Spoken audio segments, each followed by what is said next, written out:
Today we are in the cloud forest of Monteverde. I have seen over 20 different types of birds today. We have an excellent guide for you if you're into bird watching.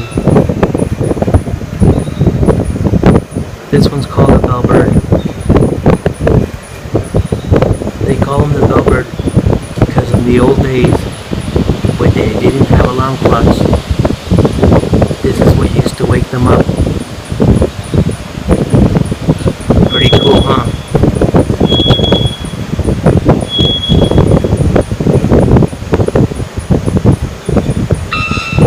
For more information, find us